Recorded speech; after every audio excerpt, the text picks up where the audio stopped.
কোরআনের আয়াতের উক্তি দিয়ে শেষ করেছিলেন আমাদের নেত্রী বেগম খালেদা জিয়া। দেখুন, এই 5 তারিখের পরে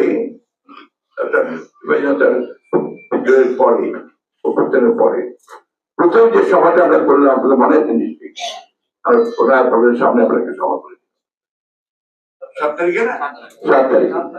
সেই সভায় আমাদের অনলাইনে 2 জন বক্তব্য রেখেছিলেন।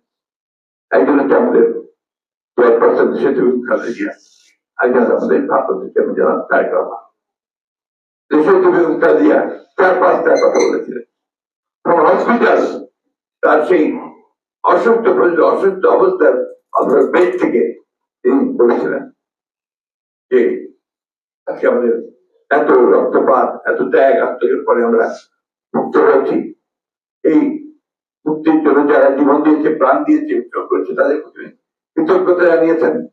সব শেষে তিনি বলেছেন যে এখন আমাদের ধৈর্য ধরতে হবে, এখন আমরা কোনো প্রতিশোধ নেব না, এখন প্রতিহিংসা নয়, এখন প্রেম ভালোবাসা আমাদেরকে সামনে এগিয়ে যেতে হবে, গণতন্ত্রের প্রতিষ্ঠা করতে হবে। একটা কথা, এই কথাগুলো আমাদেরকে উপলব্ধি করতে হবে। আজকে আমরা যে কথা শফিক ভাই বলেছেন তার বক্তব্যের মধ্যে, যে অহিংস আন্দোলন করেছি আমরা যে জনসভাগুলো মহাসমাবেশ আমরা করেছি, 7 লোক এসছে, 100 মাইল সাইকেল চালিয়ে এসছে, পায়ে হেঁটে এসেছে, এগুলো সংগ্রাম নয়, আন্দোলন নয়। তো এই জিনিসগুলো সবাইকে মনে রাখতে হবে, যার যেটা কন্ট্রিবিউশন, সেই কন্ট্রিবিউশনকে স্বীকার করতে হবে।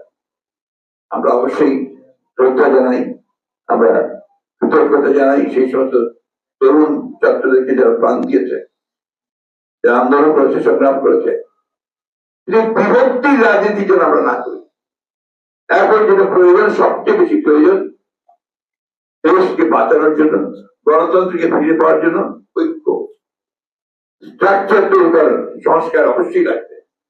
কিন্তু সেই সংস্কারটার যে পেছনে যে শক্তিটা লাগবে, সেটা নির্বাচিত পার্লামেন্ট, নির্বাচিত সরকার। এটা ছাড়া সংস্কারকে কখনো আপনার লেজিটিমেসি দিতে পারবো না, আমরা এটাকে প্রতিষ্ঠিত করতে পারবো না। তাই আমি সেই সব বিতর্কে এখন যেতেও চাই না। অনুরোধ করবো যে আমরা বিতর্কে বেশি না জড়াই। আমরা আহ্বান জানাবো দেশের সমস্ত গণতন্ত্র প্রেমী মানুষদেরকে, স্বাধীনতার মানুষদেরকে, ঐক্যবদ্ধ থাকবেন, বিভাজিত হবেন না। আর আমি রাজনৈতিক নেতা কর্মী যারা